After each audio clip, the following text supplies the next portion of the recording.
Honorable guests, faculty members, and fellow students, a very good morning to you all.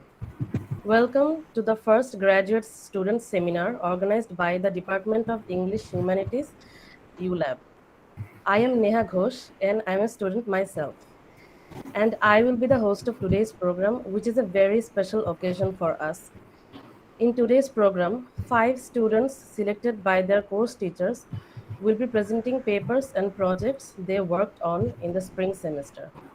The students are Mohammad Ishtiaq Khan from Applied Linguistics and TESOL, Minal Noman Chaudhuri from Literature and Creative Writing, Shiraju Monira Jyoti from Applied Linguistics and TESOL, Mohammad Jalaluddin from Literature and Cultural Studies, and Zannati Noor from Literature and Creative Writing. We also have with us today our Honorable Acting Vice Chancellor, Pro VC, and the Dean of Arts and Humanities, Professor Shamshad Mortuza. We have Ms. Arifa Rahman, Head of the Department of English and Humanities, and we also have Professor Kaisar Haq gracing this auspicious occasion. Before we begin the program, let me request Professor Kaisar Haq to address a few words for us.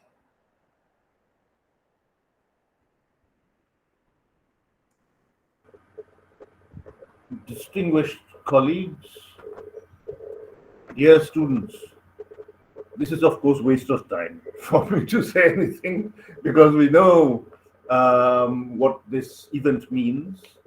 Um, it, it's the first event of its kind, and I hope this will become a regular feature. It will enable graduate students to, showcase their research and lecturing abilities, as it were. And we hope that, as we go on, every graduate student will be able to participate. Um, Now, this sort of a practice is extremely important because without the experience of facing an audience, even if virtually, and trying to express oneself, one can never become a good speaker, a good teacher, a good debater. You see, and these are qualities that every student of the liberal arts ought to have.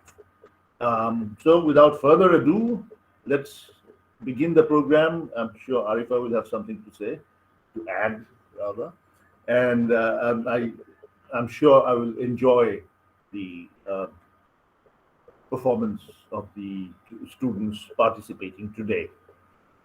Thank you very much.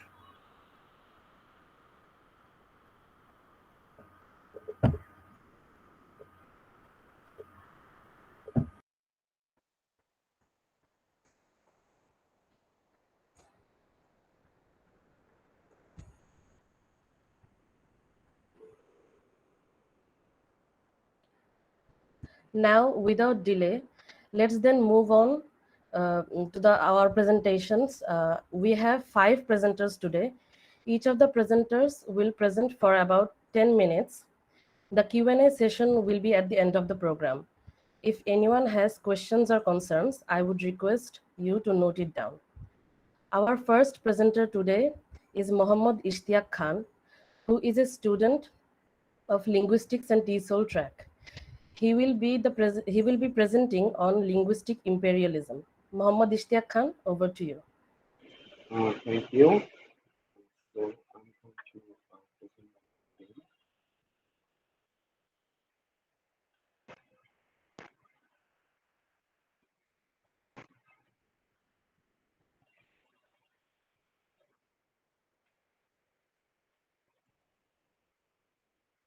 Can you see my slides? Is it visible, my slide? Yes. Yes, we Yeah. can. Okay, great.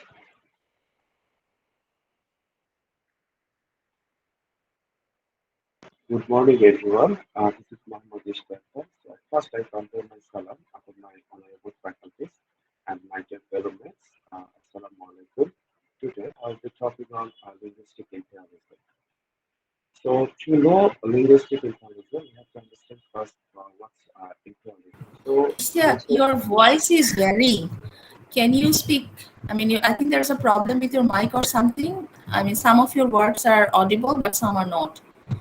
okay, uh, okay, ma'am. Can you hear me now? Is it Yes, now audible? it's clear. Okay, very fine.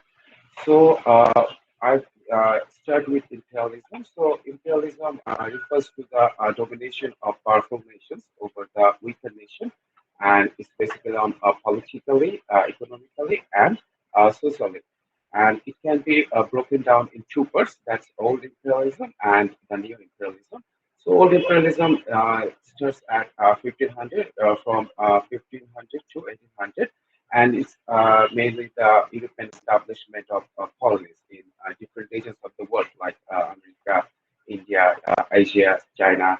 And the neo imperialism it starts from 1870 and 1914 to 1914, and is basically the aggressive expansion and even sometimes invasion of USA, Japan, Belgium, and some other industrialized European countries.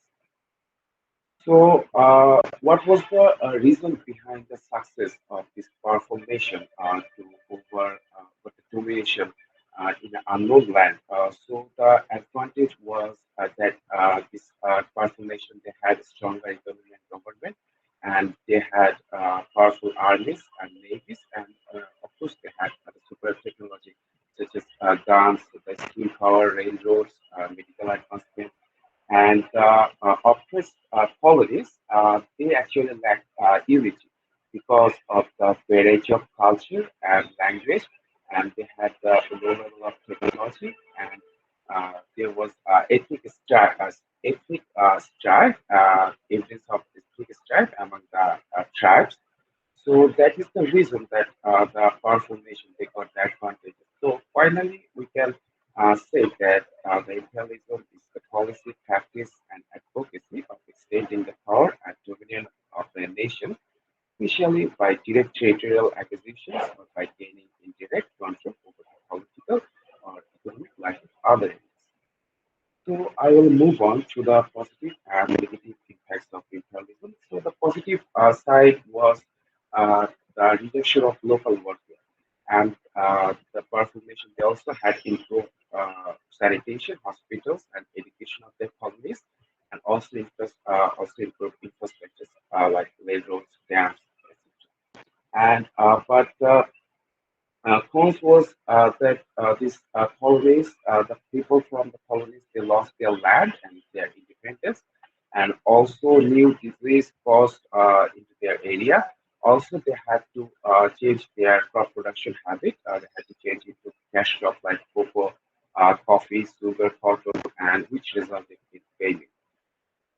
So next, I will move on to the linguisticism. So we can see as top claims that a long definition of linguisticism. So I will just explain it simply. I try to explain simply that it is the conscious or unconscious process of linguistic discrimination. And actually, linguisticism also can define the prejudice of language, and prejudice of language refers to the negative attitudes towards an individual or of a social group on the basis of language. Next, I have given some example of linguisticism. So it is apparent in our society, in this world society. So it is very apparent that sometimes some children belongs to immigrant group or who are from indigenous minority background, their mother tongue is often ignored, and actually it eventually it leads to their language mother or their shift of language from their mother tongue. And sometimes we can see the stigmatizers of local dialects spoken by the children. Sometimes teachers do it, sometimes even the classmates do it, and it also and clearly it represents the unequal division of power and resources. So here, this picture also depicts that every individual has a different ability. So it cannot be measured their ability by self-test. So then I'll go to the linguistic imperialism. And first, it was originated in 1930s and reintroduced by Robert Philipson in his most famous monograph, Linguistic Imperialism. So it's basically a variant of linguisticism, and simply we can say linguistic imperialism is the imposition of one language on speakers of other language. And we can see the two scholarly reflection by David Crystal and Robert Philipson. So David Crystal, he claims that to that it the economic power is needed along with military power to maintain the linguistic imperialism. And Robert Philipson, he mainly, according to Robert Philipson, that linguistic imperialism permeates all other types of imperialism because language is the means of expression. So it actually invites other kind of social imperialism, cultural imperialism, and then I will talk about some characteristics of linguistic imperialism. So we can see it is highly structural in the sense of a resource and infrastructure, and it's represented in ideology like beliefs, attitudes, and imagery. And it is we cannot deny its hegemonic role because it is so internalized in our society as very normal and natural, and it also interlocks with culture, education, media, and no doubt it is integral to inequality, hierarchy, and exploitation. Actually, it gives speaker of some language more privilege than others, and we cannot deny also the some substantive nature of language such as English, French, Spanish, Portuguese, that it leads to individual, leading to individual or group language shift and even language murder.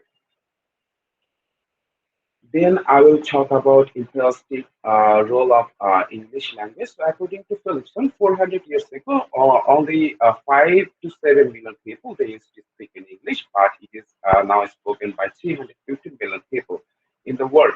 And it is English is spoken as a native language and second language and also foreign language.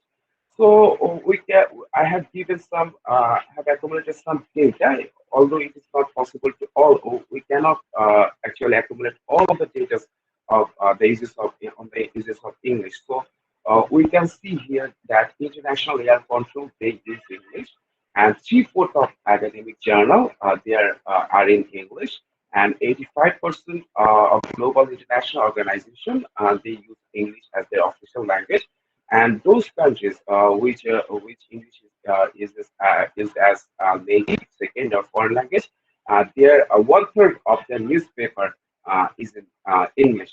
So that is why we can see the imperialistic role of English, and these discourses are very common in our society. We often hear in maybe in an interview context, we can hear this discourse that a good command of English is required for a role in educational context. You get points for good English in social context. You can't even speak English properly. So this type of discourse is actually a representation of English linguistic imperialism.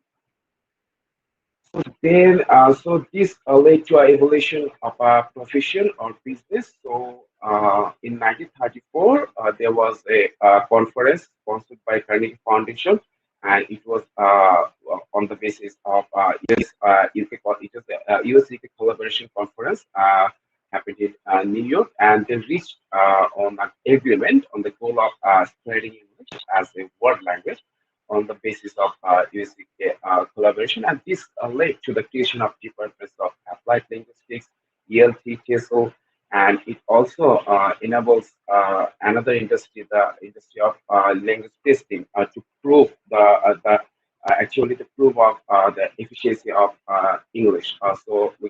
We know that IELTS, TOEFL, they serve this purpose, and it also creation of global publishers. So and it also propagates the hegemonic structures and ideologies such as global language. So there are some misinformed discourse of academics and politicians about English linguistic imperialism. That is, English the language of science, modernity, development. British Council claims that it is a education or basic skill worldwide. And even Barack Obama, he said in one speech that English is the world's common language. And Margaret Thatcher, Winston Churchill, all the world leaders, they used to actually they initiated the mobilization of the linguistic role of English. So I didn't make a concrete conclusion, but I want to conclude with a question. So is English really a lingua franca, or it is lingua economica that is promoting liberalism or neoliberalism, or is it a lingua emotive that is sharing our emotion through Hollywood movies, music, just occupying our mind instead of occupying the land? Is it lingua cultura, a subject of in general education, or is it lingua felisa, that language of military aggression and which are proved in Afghanistan and Iraq, or is it just lingua academica, facilitating the publication conference, or is it lingua francestina that destroying the local and indigenous language and mother tongue of some individual and social groups? So that's all I have to say. Thank you for listening with patience. Thank you.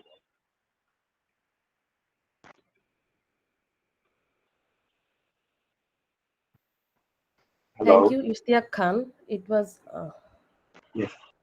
Thank you, Ishtiaq Khan. It was wonderful to hear from you. Now, I would like to welcome Minal Noman Choudhury. She is a student of Creative Writing track. Minal Noman will present the story of Sari, a post-colonial tale of survival and celebration. She will talk about Sari's dominance in shaping a cultural and ethnic identity, which has allowed for a unique South Asian identity. Please welcome Minal Noman Choudhury.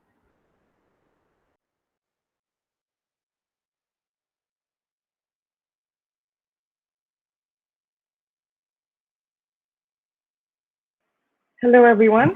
Give me one second.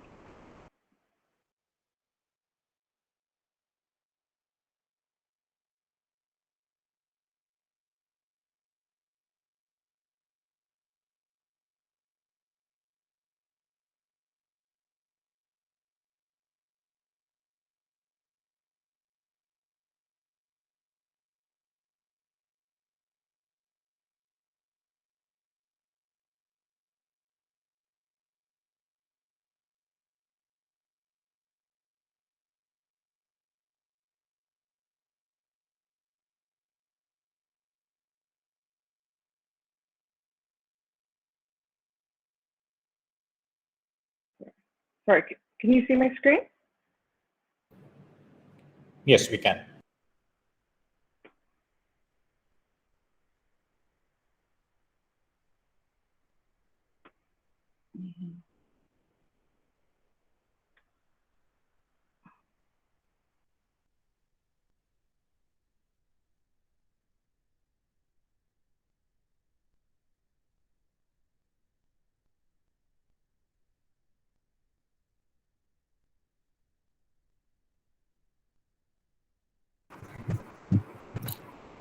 Minal, are you there? My apologies. My computer just froze for a second. Just give me 1 minute. I'm really sorry. All right.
Shall we move on to the next person while Minal maybe restarts the computer?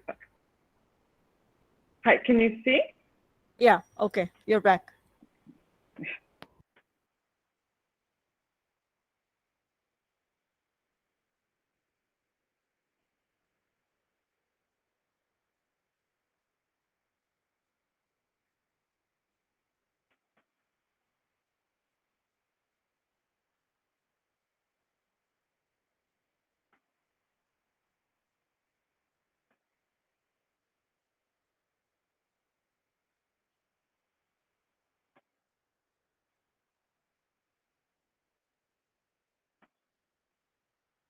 Sorry, not sorry. The sorry always makes a statement. Hi, everyone. My name is Minal Chaudhary, and today I'm going to talk about the sari.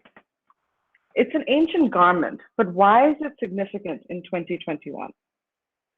First, let's go back about 5,000 years.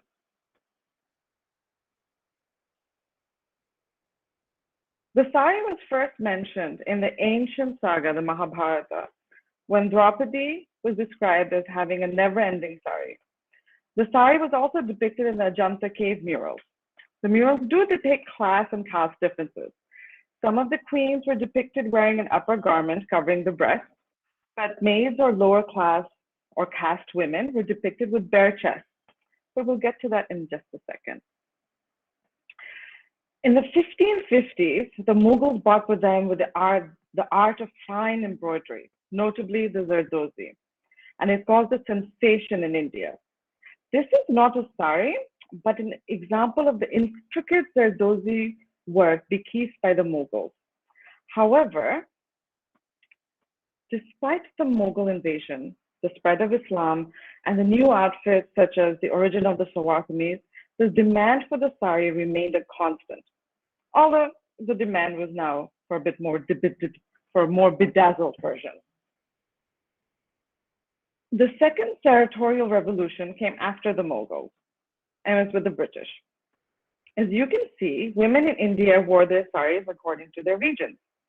However, this was not in alignment with the British, as the Victorian sensibilities forbade such displays of skin, something they equated with savagery. But values could be overlooked in the pursuit of wealth and power. In the princely state of Travancore, modern-day Kerala, the king levied a breast tax on lower caste women in the 1800s, where they would be taxed on the size of their breasts. This caused great communal tension, and the British chose not to intervene for decades. It took until 1924, almost 100 years, for the law to be abolished and the women of Travancore to legally dress in the outfit of their choosing, that is, with a sari and blouse, without any penalty. In the meantime, in the elite section of society, the Indian men adopted European fashion to integrate themselves with the new overlords. The women did not. They did, however, borrow elements from the West.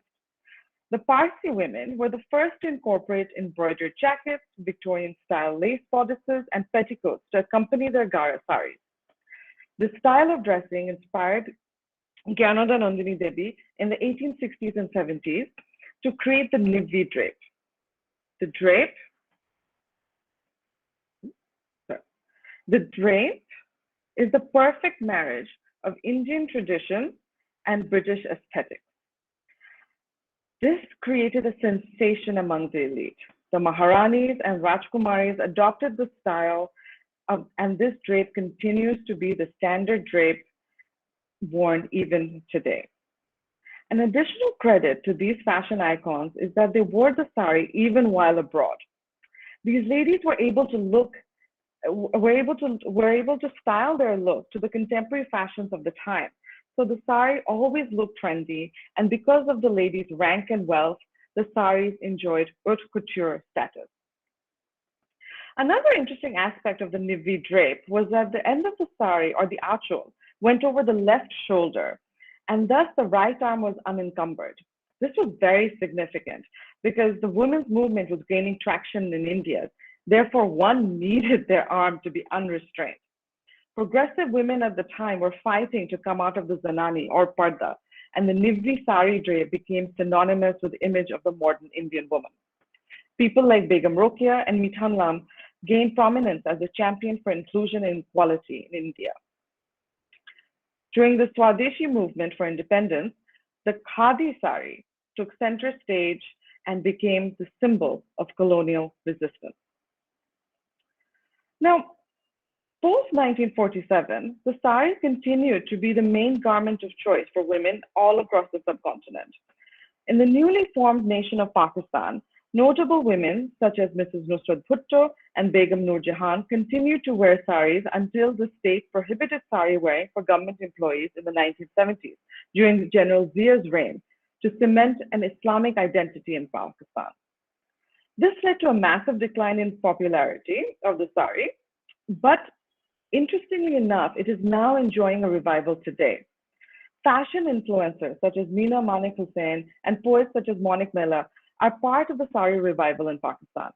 In fact, only a few years ago, Nasreen Jalil, a politician, was criticized for wearing a sari instead of Islamic attire. The male politician who made that comment was strongly criticized, especially by the women on social media. One tweet said, "In this age of political correctness, the sari is the only equal opportunity garment." Another said, "Why all kinds of sickness only emerge from Pakistan? I am a Sindhi woman and I proudly wear #sari." In Bangladesh, the sari is synonymous with national and ethnic identity. In 1971, the sari was a chosen garment for women to reaffirm their Bengaliness. However, post the 70s, the sari has seen a decline in popularity as women have been preferring to wear the salwar kameez instead. This could be attributed to Islamicization as well as more practical concerns, such as mobility and convenience. However, despite its decline as everyday wear, the sari is still the preferred garment for all festivals and major occasions. The situation is similar in India, where the sari has also declined as everyday wear, but its market share is still strong. According to Aditya Birla Group, the retail value for women's wear market in India is estimated to be about 122,000 crores in 2017, of which the sari alone contributed to nearly 33%, amounting to nearly 38,000 crores, and expected to increase to 60,000 crores from 2019 to 2025, owing to the increasing demand for the sari from various segments across the nation. Now, despite the decline in popularity, the sari continues to reinvent itself. Nowadays, there are saris with pants and saris with pockets or hijab friendly, with longer blouse pieces and matching accessories. The magic of the sari is truly in its evolution. From Draupadi to Azmeri Haq, every generation of South Asian women took ownership of this ancient garment and made it theirs. Trends have come and gone, but the sari has been able to adapt and reinvent itself because of the women who refuse to give it up. So, why is the sari significant? Because it triumphs in our post-colonial world. The sari may be a garment, but it tells the history of a people. It celebrates history, ethnicity, and most importantly, it was a garment that could not be co-opted by the colonials and made unprofessional or unacceptable. Moreover, could not be reduced to a caricature. The history of the sari, much like its drapes, is complex, intricate, political, but most importantly, it is ours. Thank you.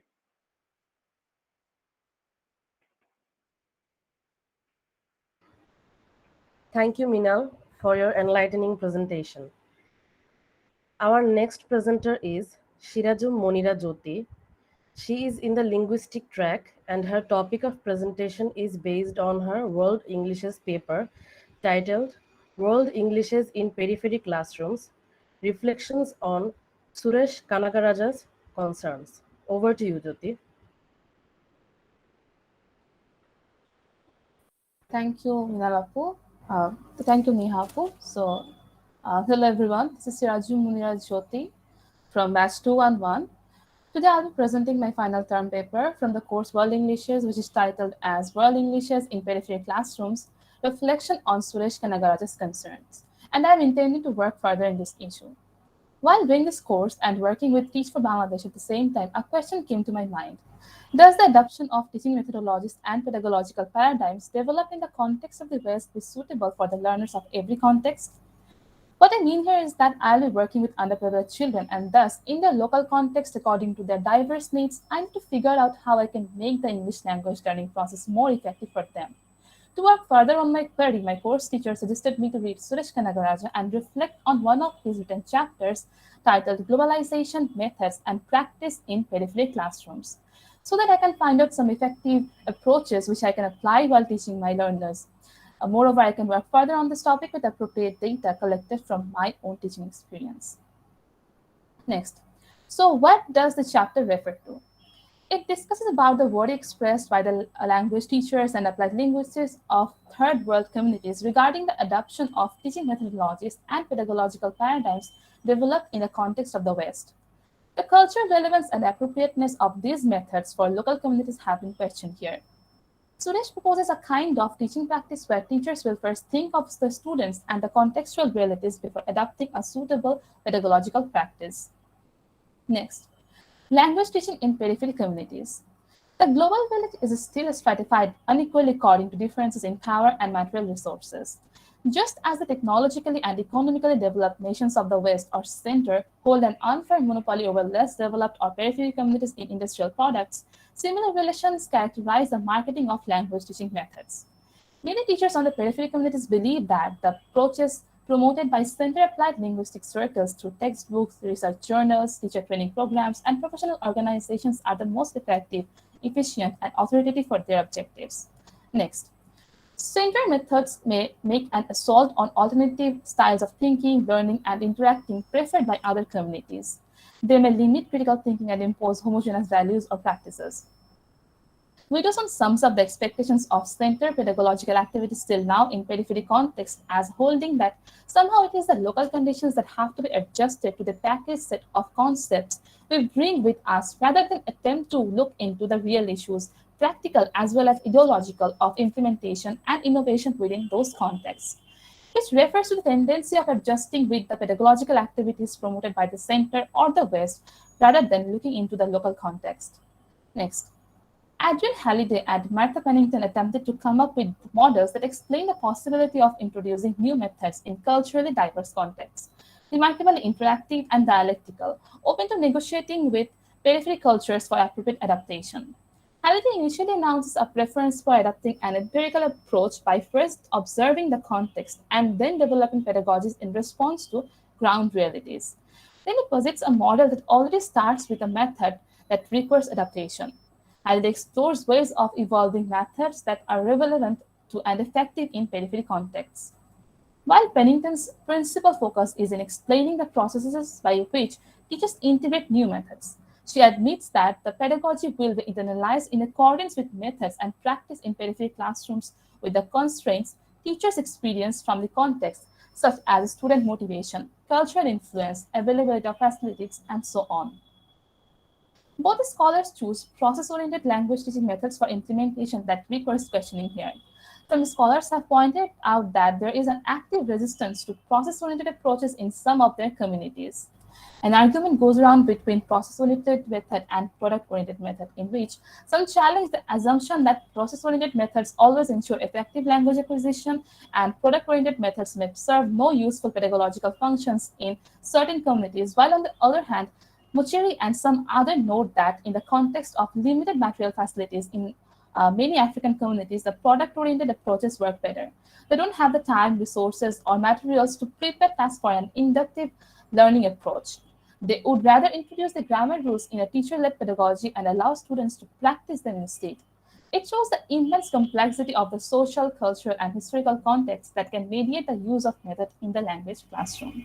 Next, a series of research and theoretical advances have challenged the whole concept of method and have led to the post-method condition. Many academics have realized that precisely from a pedagogical perspective, what teachers do in a language course really matters in particular method as prescribed in manuals or materials. in which same method can differ from teacher to teacher, class to class, depending on many logistical, cultural, or institutional forces.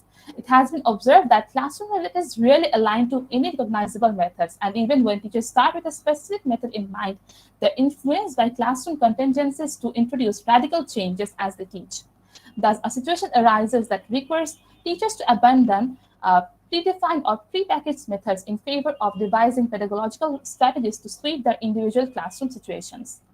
Strategies differ from methods in the sense that they are not prescriptively defined approaches that have to be used almost universally in any learning context. Since learning strategies can differ from student to student according to their personal and community-based styles of learning, there is scope to develop a context-sensitive and community-specific approach to language teaching pedagogy. Thus, no method can be empirically proven the best for all classrooms. According to Kumar Vaidavelu, method neutral does not mean methodless. Rather, it means the framework is not conditioned by a single set of theoretical principles or classroom procedures associated with any one particular teaching method. And research shows that the different levels of effectiveness of different language teaching approaches in different learning contexts. Next, according to the typology of learner strategies discussed here, a teacher can be benefited by using them in his or her classroom. For example, effective strategies for anxiety reduction can be taken into consideration through arranging some ice-breaking sessions with the students before jumping into teaching them. Social strategies such as asking questions, cooperating with native speakers, and becoming culturally aware can be helpful to come up with effective strategies to facilitate the ESL learning process of the students. When I'll be teaching in an underprivileged school, it's likely to be expected that the learners are experiencing a lot of other survival issues rather than just receiving equal education. So they can get involved with the community and get to understand the aspects that will drive their language learning interest, their learning process will be facilitated. Metacognitive strategies can be useful for evaluating one's progress, planning for language tasks, consciously searching for practice opportunities, paying attention, and monitoring errors. Memory-related strategies such as grouping, imagery, rhyming, moving physically, and reviewing in a structured way so that the learners can find relevance in their learning process, which will indeed work as a motivating factor for them. Next, while designing lesson plans for my language learners, I need to keep in mind some other factors as well. General cognitive strategies, such as they should be aware of any language learning concept they are being introduced to and why they are learning this, how they can use it in their needs. They should be able to summarize what they have learned, and some practices regarding that particular topic will help them to have a good grasp on that concept. Compensatory strategies will be further helpful for the learners to make up for limited knowledge they have, such as visual aids like posters, images, or any other tools can be used to let them gain meanings from the given context which is familiar to them, so that they can learn the language with fun while using synonyms or gestures to convey the meaning. Then again, the choice of these strategies would vary according to the different learning styles students bring with them, such as visual, auditory, hands-on, reflective, impulsive, analytic, global, extroverted, or introverted, etc. In conclusion, it can be said that Suresh does not intend to promote a teaching practice where learning strategies would totally displace methods. Rather, he emphasizes that the using the framework of methods may limit the teachers as they are under pressure to think in terms of packaged techniques that come with the method, and so teachers may choose techniques that may work in the distinctive periphery classroom context to ensure a valuable learning experience for the language learners. Thus, the notion of negotiating learning strategies as a post-method pedagogical practice can ensure that language acquisition does not get reduced to another method, but evolves to form an ongoing teaching or learning agenda. That's all from me. Thank you, everyone.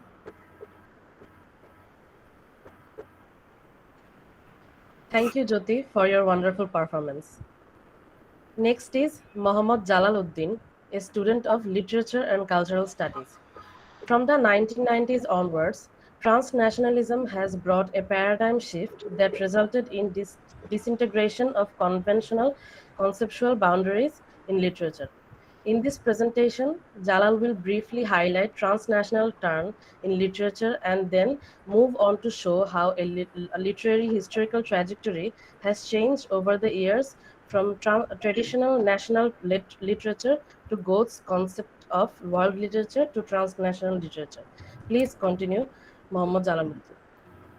Hello, good morning, everyone. Am I audible? Yes. Yes, Yes. you are. Yes, thank you very much, Neha, for your kind introduction. And I'm really grateful here today, dear madam, and also my teachers, for your kind presence here. And also, I feel very privileged to be here it has been definitely part of the history of DH. And thank you very much, DH, for giving me the opportunity to speak here. So without further ado, I'm going to present my presentation. So I am going to talk about transnational literature, transnational trend in literature. So very briefly in this presentation, I am going to argue three key points basically. One, I argue that the transnationalism has brought a transformational changes in literature. Second, there has been a disintegration of conventional conceptual boundaries in literature. And finally, I believe that the traditional connection between author, language, and the land of origin are basically waning. So it basically, causes a kind of new and alternative thinking in the way of literature. So I have arranged my presentation in this way. First, I will try to define the transnational literature. Next, transnational trend in literature. That is what I will going to explain. Then I will discuss key thematic trend in transnational literature. Then the presentation will be ended. First, the idea of transnational basically emerged in the 1970s.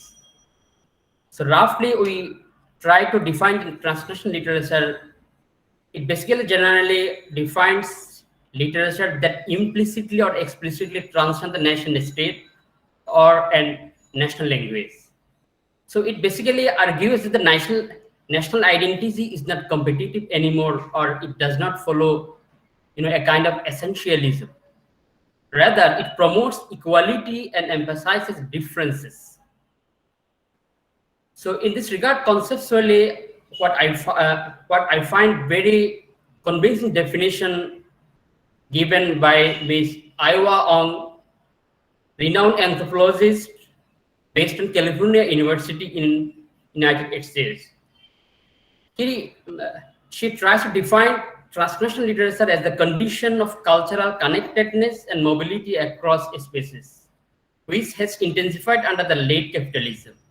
In her view, basically two important elements are in transnational literature.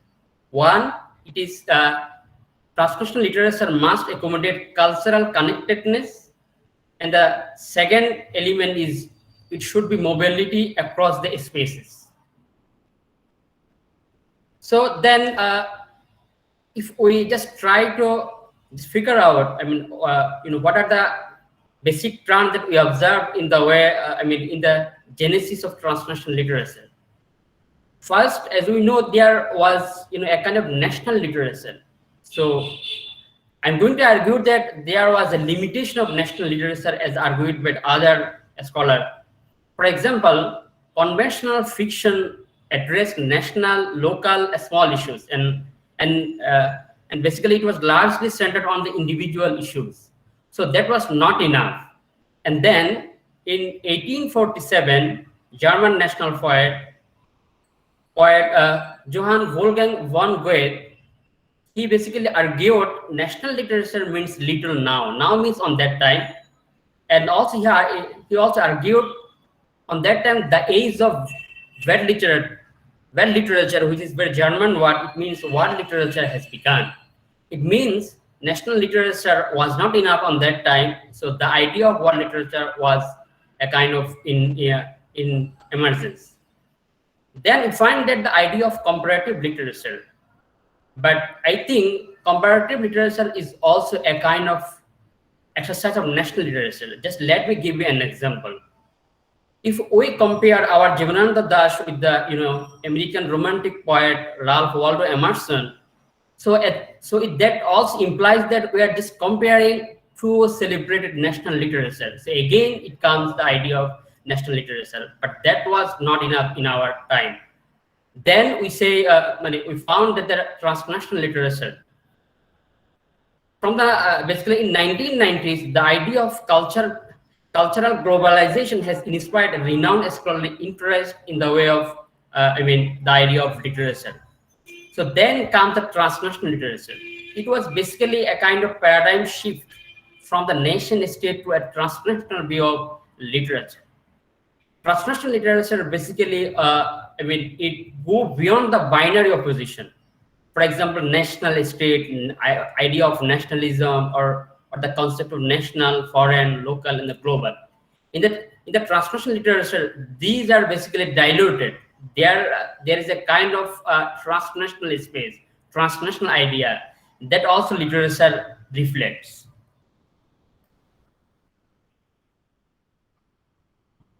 Now, now I'm just talk about the transnational feminist trend. That should be the final trend in my presentation.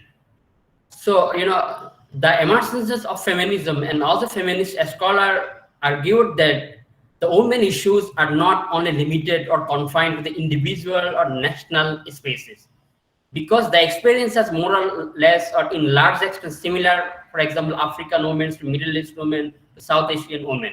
So it has to be dealt in a way of transnational way, transnational initiative.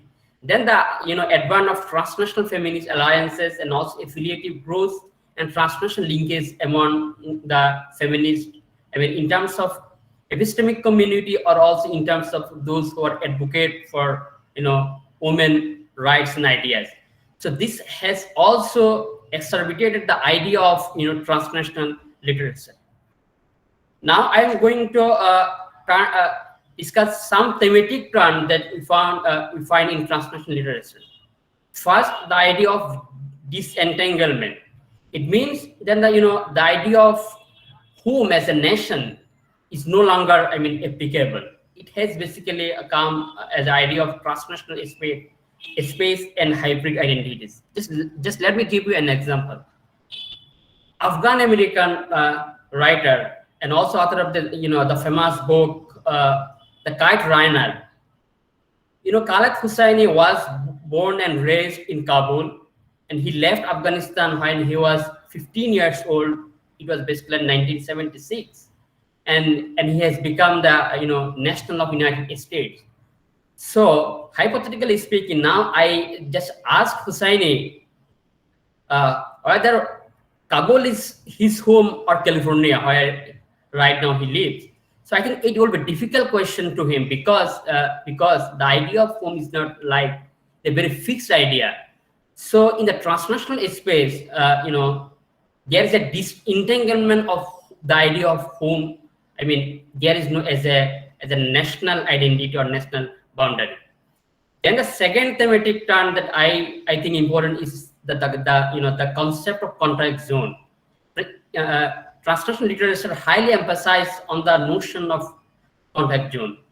Basically, New York-based university, professor and literary critic Mary Louise Pratt argues that the social spaces where culture meets, clash, and grapple with each other, often in the context of highly asymmetrical relations of power, and such as colonialism. Just if we give an example, Nobel author B.S. Naipaul, in his Abandoning the River novel, there is an idea of transnational subject based on the contact zone. For example, Selim, the protagonist and narrator of the novel, he was basically comes from the Indian Muslim family, lives in an East African country, but he meets with a lot of national culture, a lot of also languages. For example, he lives in East Africa. He met with European citizens, and also he dealt and also did business with Arabs, Europeans, and also Africans. So here we see there is a space of contact zone that basically made Selim as a transnational subject. Then we find the idea of transnational literature is basically beyond categorization. Now we cannot categorize in a very definitive sense. For example, so-called center periphery are no longer applicable. That is what basically I argue. For example, in the B.S. again in the novel Abandoning the River, there is we see there is something beyond categorization in terms of characterization and also in terms of content. For example, Belgium priest Father Wisdoms, which basically comes from Belgium. He runs school in Africa and also fascinated by the African indigenous religions. On the other hand, on the other Africans who are basically from Africa, for example, the character Nazruddin, he goes to Canada and also does business there. It means center goes periphery, and also periphery goes to center. So this is a kind of beyond categorization. The next idea, thematic then term that we find in transnational literature is idea of fluidity, because the notion of identity has become a kind of fluid identity. There is no fixed or completed identity. For example, again, example of Selim. Selim is basically considered as an outsider in the African band, East African country. Selim is considered as an Indian in the Africa, but Selim when to the India, Indian, don't consider him as an Indian. So you see there is a kind of fluidity in the identity that is also applicable in other some areas. The next idea important is basically now we are living in a climate crisis time. So the idea of climate is not limited to the nation state, for example. Climate crisis is basically transnational issues. So it should be addressed in transnational way.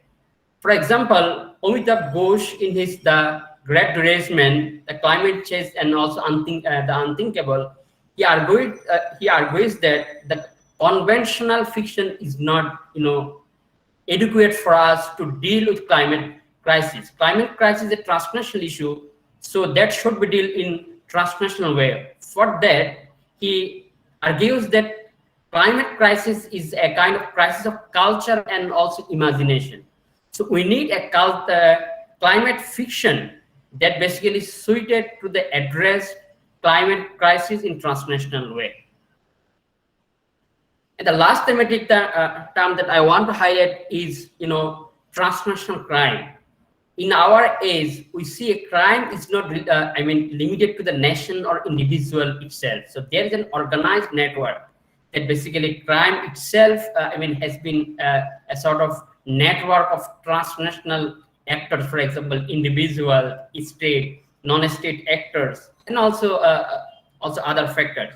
For example, in our country, those who are young, they are imagining beyond their physical boundary, and also their imaginary idea. So it's basically a kind of fantasy who, take the perilous way to go to the Europe. For example, Bangladesh is the second, highest those who, crazy to go to Italy through the, very perilous way to the sea and also mountains. So yeah, so because why people are, imagining their boundary, and also the idea of transnational crime has become. So it has to be dealt in our literature. So I will conclude here. In this presentation, I tried to basically point out, our intricate selves, individual identities, and also our collective imaginations are in motion. I believe that the literature must reflect the idea of Zeitgeist, the spirit of time and age. So literature must reflect the transnational issues, and transnational issues should be addressed by our contemporary authors and writers that I have tried to demonstrate in this presentation. So the idea of transnational literature is not only a literary treasure for us, as we are living in a transnational age. It is basically a socio-political necessity and also a matter of urgency. I have taken enormous help from these two important books. So I will end here. Thank you very much for your kind patience. I'm really grateful to you. If you have any questions or comments, I will be happy to respond in the discussion session. Again, thank you very much. Have a nice day. Thank you, Jalal, for your amazing performance. Our last presenter today is Jannati Noor, a student of Creative Writing track. She will present on Adrian Rich and Gertrude Strain. Please welcome Jannati Noor. Thank you, Neha. Uh, it's already 12. So good afternoon, everybody. I'm Jannati Noor. Before I start with my presentation, let me just give you some sad story. I've been having problem with my PC since the morning. I don't know why. My internet connection was gone. It's still not there, and my computer stopped working. Despite my sickness, I had COVID.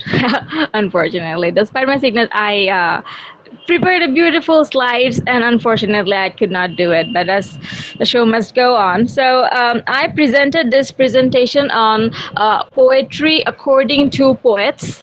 I specific Sir Shamsha sir, he gave me these two amazing poets, Adrian Rich and Gertrude Strain. Both are pretty famous. They are feminist poets, and they both have very different approach towards poetry and how poetry as a tool of a self-expression can be used. I wish I could show you my slides, but unfortunately you have to deal with my voice. So let's just talk about these two. Why poetry? The points I will be talking about today is, first I will give a brief introduction of Adrian Rich, then her essay and the key points. Then I would recite one of her poems, which is very famous, on Jennifer's Tiger. And then I would move forward to Gertrude Strain, describe a little bit about her, and recite one of her poems. So bear with me. I hope you enjoy my oral presentation without any slides. So let's just start with Adrian Rich. She is a very influential feminist poetess. She was born in May 16, 1929, and she died March 27, 2012. So what makes her interesting is her essay Blood, Bread, and Poetry, The Location of a Poet. It is pretty much an autobiographical essay. It kind of starts with a word that for someone when she was on a tour said that you would enjoy Nicaragua, everybody is a poet there. And she throughout her, it was written in her essay, she throughout her journey was thinking that why this statement is such important, everybody is a poet, what does it mean by that? Now she there on her journey had a realization that poems are used as a mere object or mere decoration, like as she mentioned, it's like a garnish on a buffet, like an ornament which is used on some national occasion just for entertainment purpose. And she discovered how poetry is treated throughout her life. Then her essay took an autobiographical mode where she described her childhood or teenhood and then adulthood and how she discovered poetry and how it was used. So as a child, she came off she had a pretty nice childhood comparing to the most poets we read. She had a pretty nice childhood. Her father was a Jewish person and her mother was a Protestant. And as you can understand, she was born in 1929. So 10 years later, she experienced World War II. And she also experienced how the world transitioned into anti-Semitism. So she read incredible poems by classic writers, and she had a view of beautiful world and beautiful creations and everything. But she soon realized when she was growing up that how perception of human or how people were being seen, which was contradictory to what she was seeing or experiencing. As a first, she didn't she receive anything bad or something, but as she was growing up, she discovered she was studying Edward Said and everything. So after she read classics, then she read Edward Said, and then it would give a realization that where are the poems of written in African language or in Chinese or in Middle Eastern language? Where are those language, or what about the poems which talk about those people's struggle? And then she quoted that poems are written by men, for the white men. Now her thing was, she's not a man, she's a white woman who had a pretty nice background, but she's not a man. where is her story? Where are her struggles? There are few female poets there out there, but they are not classics. They are not well read, and they do not describe what she as a woman was experiencing. She was a homosexual woman, which she didn't realize that until quite some time. She married a man as well. So as she was transitioning into a poet herself, her own perception of how world was being seen was changing gradually. She when she was in her university life, she had an Irish teacher, and the way his tone was being treated, the way he himself was being treated, and she was experiencing how the world treats Protestant people, or the anti-Semitism. What are those stories? Who are going to write about those? So, and there was not much of self she was didn't feel represented, and she felt like it was her duty that she has to represent. So she saw some women who were struggling, and she herself didn't have a healthy married life. So it was reflected in the poem Adrian Rich's Aunt Jennifer's Tiger. Let me recite it a little. Okay. Aunt Jennifer's tiger pranced across a screen, bright topaz denizens of a world of green. They do not fear men beneath the tree. They pace in sleek, chivalric certainty. Aunt Jennifer's fingers fluttering through her wool find even the ivory needle hard to pull. The massive weight of Uncle's wedding band sits heavily upon Aunt Jennifer's hand. When Aunt is dead, her terrified hands will lie, still ringed with ordeals she was mastered by. The tigers in a panel that she made will go on prancing, pound, and unafraid.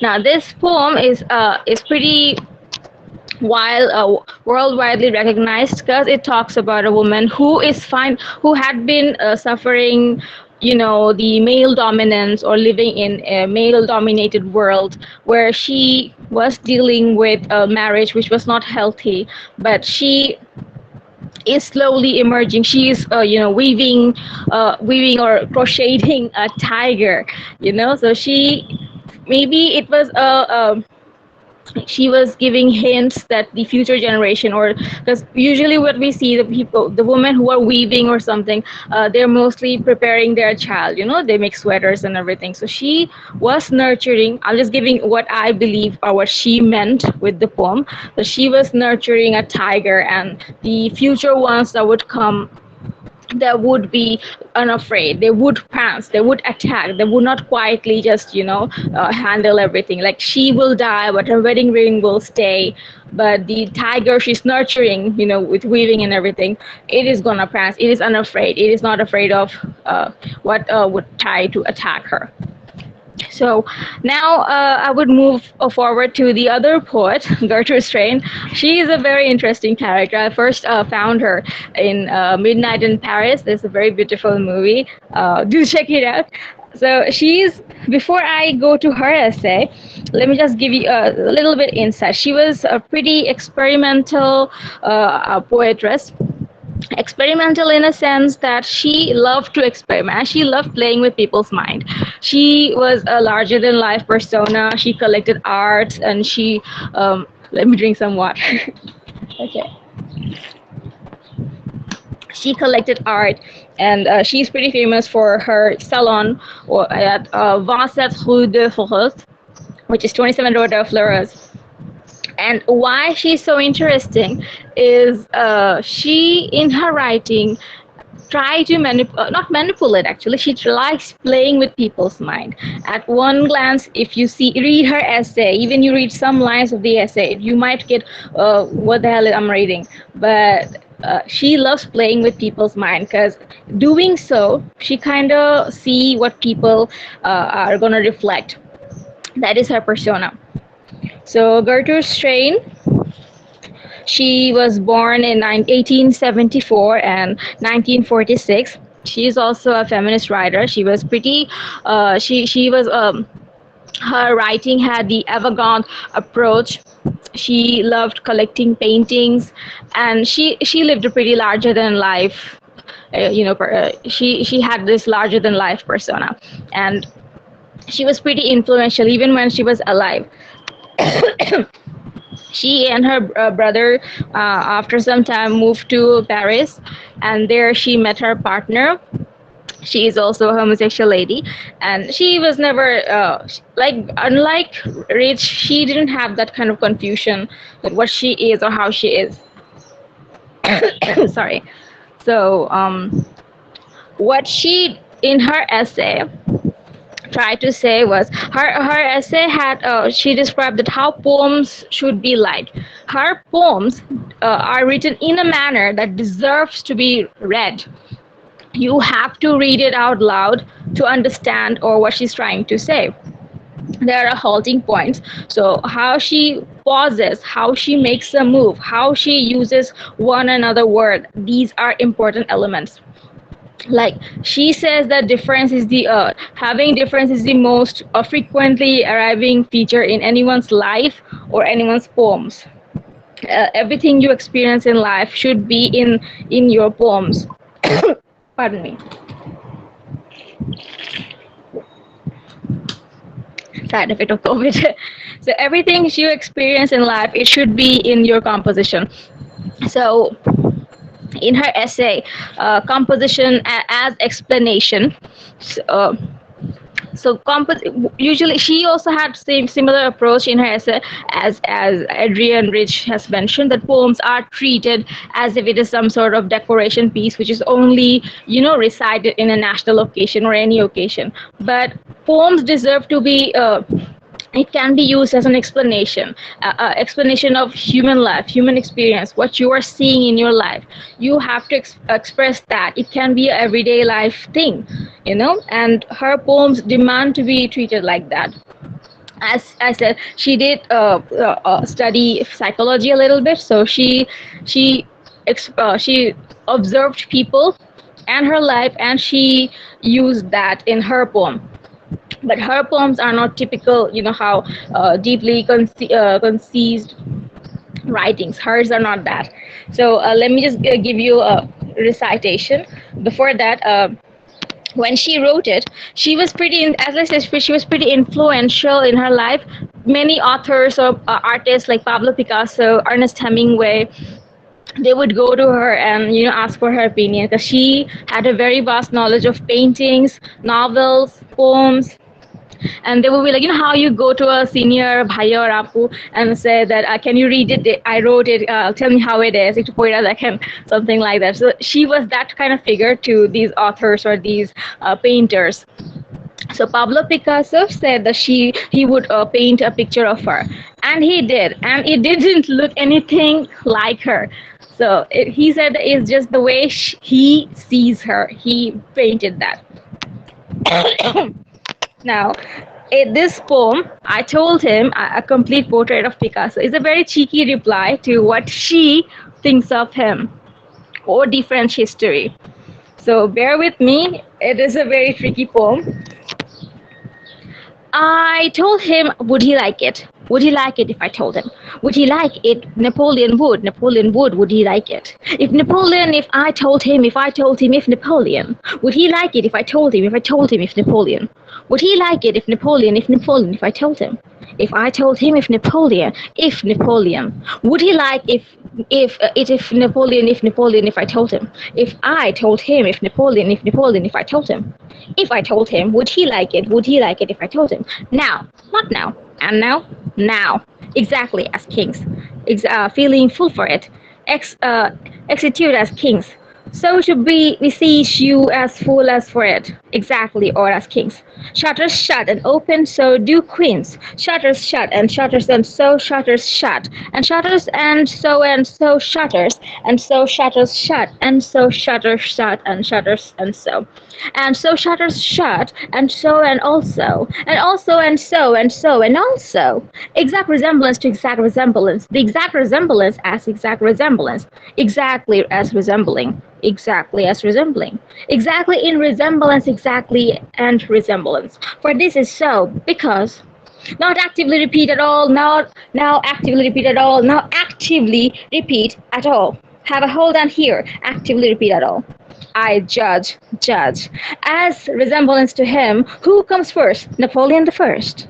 Who comes to coming, coming to? Who goes there as they go share? Who shares all? All is as yet or as yet. Now to date, now to date.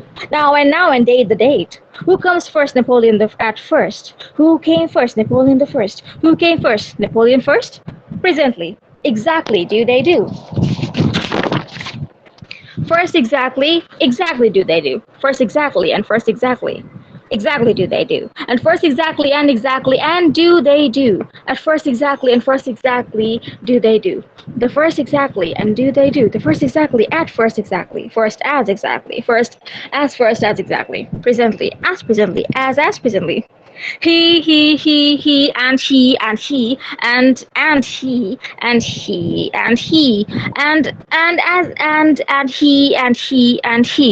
He is, he is, and as he is, he is, and as he, and he, and he.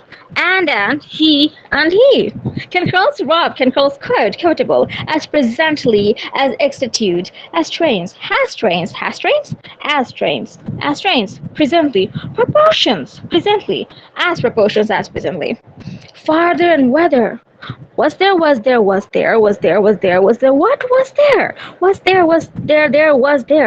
Whether and in there. As even say so. One, I land. Two, I land. Three, the land. Three, the land. Three, the land. Two, I land. Two, one, I land. Two, I land. So.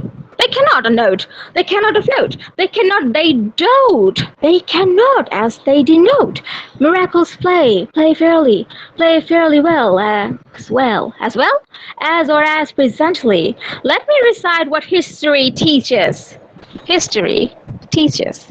It was a pretty big poem to recite. Now, she, like I said, it was a very cheeky reply to what she thinks of Pablo Picasso and his history, what history teaches, how history as it is. Pablo Picasso was, a kind of a Casanova womanizer of a person, and how he is seen, how she feels about him. She said that she really likes him, she admires him as an artist and everything, but she also dislikes, the way he does things. And that's why she said, I judge the judge. So she's also making fun of herself. Now, why I chose this particular poem, because it has lots of repetition, but she also said that she hates repetition.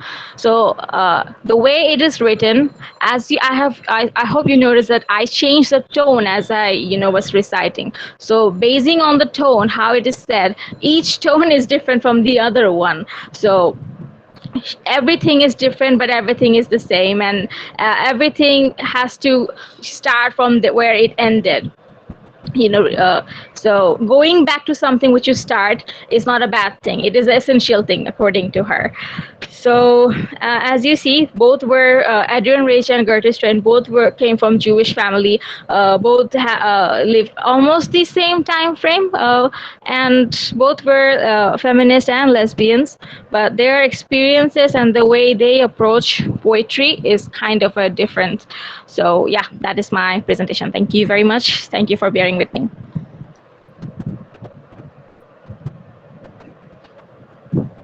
Thank you, Zannat, for your great performance. Thank you to all the presenters today for their amazing performances. The floor is now open for Q&A session. I would like to request our audience to ask questions to our presenters, please. Okay. Can I start? A few comments and questions. Thank you, Zannat, for that recitation, which reinforces my opinion of Gertrude Strain as a poet, which is However, she is one of the most amusing personalities in the history of modern literature. But her prose, the life of Alice B. Toklas and Three Lives, those books are marvelous, I think. Now, going back to the beginning, this linguistic imperialism. I noticed that there was a gap, between 1800 and 1870, which was not covered. So why this sort of, why use two sort of period only? Number one. Number two, whether this question should be dealt with in a more general way or not, because it's not a question of just imperialists doing this, but of power, whether in a national context or international context. Now, think of Europe and European languages. Only 3% of the world's languages are in Europe. Why? Because in every European nation, there was this internal linguistic imperialism. So the imposition of a particular standard and a particular language. The language death, I think, has been greatest in Europe. And then further, whether or not we should take this theme to the present and see how the third world, the so-called the colonized peoples, are sort of not only fighting back, sort of taking over the imperialist tongue. So Kanagraja is relevant here. Then the concept of world English is globish in Robert McCrum's book, globish. The number of people who use the English language today in the world is about 2 billion, and only 400 million are so-called native speakers of English, which means we outnumber the native speakers 1 to 4. And the way we use and mangle and distort and reinvent the language is influencing the mainstream. This is not only in usage, in idiom, but even in the prosody now, as I've tried to show in relation to Amitav Ghosh's new verse retelling of a portion of the Bon Bibi legends. You see, the verse, it's rhymed, but if you read it in the traditional English way, it falls flat. It has to be read with a kind of, you have to rap it out, as it were. So, the prosody is also changing. The rhythms are changing. As David Crystal put it, from stress timed to syllable timed. So our languages are basically syllable timed, and we are sort of impacting on even mainstream English now. Minal was enlightening and entertaining, characteristically, I think. And I have one, let's say, one or two observations. The sari is not only a South Asian dress for women. Interestingly, it is also transcommunal, you see, despite Ziaul Haq's attempt to condemn it as un-Islamic. It's still used widely in Pakistan, and as you say, there's been a revival. So it is transcommunal in that sense, and gives a pan-South Asian look to the ladies, which we don't have in the case of men's attire. So, and I wonder if you have looked into the history of men's attire as well in this subcontinent, because to start with, I think men's attire and women's attire were greatly similar, because you see, the dhoti is also one piece of cloth, and the ancient Indians did not wear stitched clothing, so they wore something like the dhoti. They had some was a shawl-like thing on top, and they did everything in that outfit, including fighting the Kurukshetra war. You see, so that the men's the history of the evolution of men's attire in the subcontinent and of women's attire, if sort of seen side by side, might yield interesting insights. Yes, sir. Actually, I think the inspiration behind this particular paper was a response to your poem, the Ode to the Lungi, where I felt that like men and women in the subcontinent have the same sort of androgynous kind of attire. Like you said, they were both wearing unstitched clothing, but with colonization, men gave it up, or like you had mentioned in your poem, that it became something that was done in private, whereas women took the private to the public. And I thought that was really interesting. And another thing is, like you had mentioned about Pakistan, was that it is segmented and there are groups, but the revival is, I felt it was nice, an homage to a time that was that predated colonialism, that predated sort of this Islamicized these waves, and to go back to an identity that was more perhaps more secular, or perhaps that does not have those particular political connotations that it does now. So those were the kind of things. But yes, I do think that the men's fashion is pretty much, or men's sartorial history is kind of was ignored. But I did want to focus on the sari at this point. But yes, I'll definitely look into that when it's like. Then for sort of further sort of exploration, as it were. I mean, your paper was sort of self-contained and worked perfectly. Thank you very much.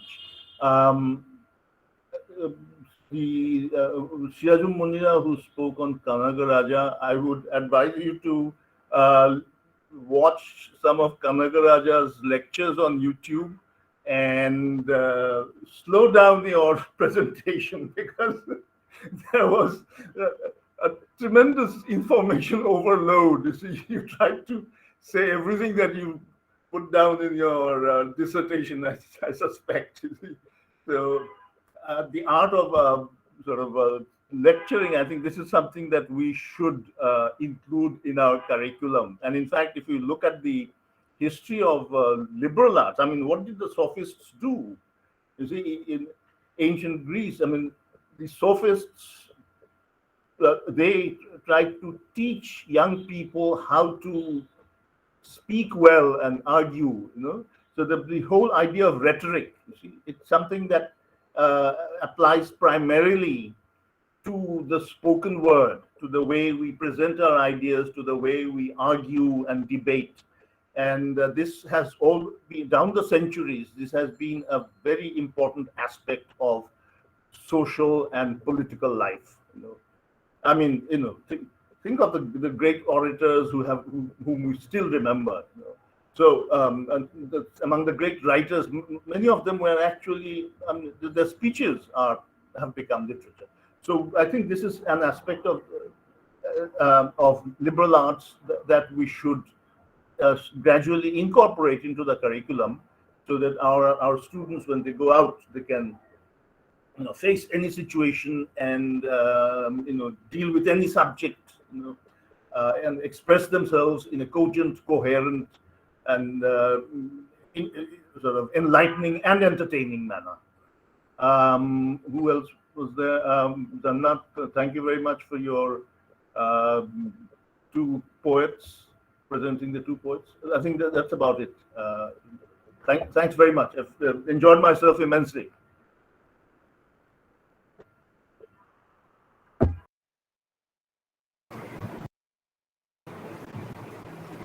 Thank you to Jalal. I mean, I'm glad that you have pursued your transnational interest, and it can continue in this way. So from transnationality to translingualism and also transculturalism. There's a conference on transculturalism scheduled shortly, an international conference. So this is the age of the trans, you see. Thank you, sir, for your encouragement. Yeah.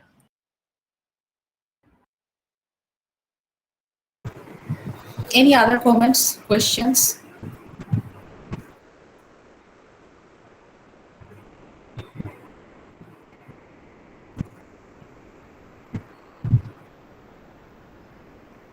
If there is no more questions, the Q&A session ends here.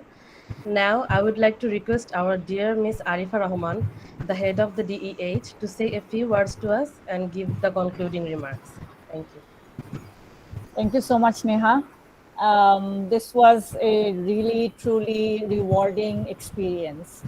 I wanted to sort of get the MS students to be a little more proactive in the department and become more visible, because I think you all experience is that having your classes in the weekends, there isn't much opportunity to interact with the department as a whole. And on top of that, the online environment isn't helping. So I thought that this might be a good way to showcase some of the papers that you are writing for your classes, as well as bring you into some interaction with the entire department. And I'm so glad that we were able to do this. Thank you so much, Sohana, for making it happen. And I think that we all agreed, as Kaiser sir said, that he enjoyed himself immensely. I think that goes for all of us. Excuse me. And the papers were diverse, they were interesting, and yet there was a lot of connections between them as you all explored ideas that we are all sort of, I think, battling with, or maybe we are dealing with at this point in time. And as Sir also mentioned, we have a conference coming up, an international conference called Entangled Englishes in Translocal Spaces next week. You will receive the invitation very soon. So it all sort of ties in together with all the concerns that we have in this evolving world. So thank you all very much for being a part of this, being the pioneers of this new trend that we plan to keep going every semester. So congratulations to all the presenters. I loved hearing each and every paper, honestly. And so with that, I think I will end here. I won't prolong this. Thank you all very much to those who joined in and listened. And thank you very much to the presenters, and to Sir for being here. For Shampra Sir, he had to go, for being here and being supportive all the time. And most of all, thank you, Sohana. Thank you. Neha, thank you. Okay, so before we leave for today, I would just to say a few words to the MS students. So this time I organized things and kind of contacted everybody. When the next program happens, you will be doing it. We will be like choosing the papers maybe, but the rest of the things will fall on you. Those of you who have been here, I hope you have enjoyed it, or and you would be interested to present your own papers. And I would like to say just thank you to all of you. Those of you who presented today, you were all very active, and like Jalal and Jannat both have been quite ill, and in spite of everything, they what you did was really amazing, and I am really grateful to you. And thank you so much, and thank you the others for joining in. It was really refreshing. Thanks.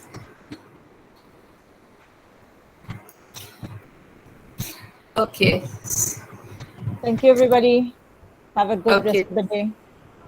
Thank you so much. Thank you, ma'am. Thank you, ma'am. Thank you. Sohana, I think you can stop the recording. Goodbye, Yes. everybody. Stay safe. Thank you, sir.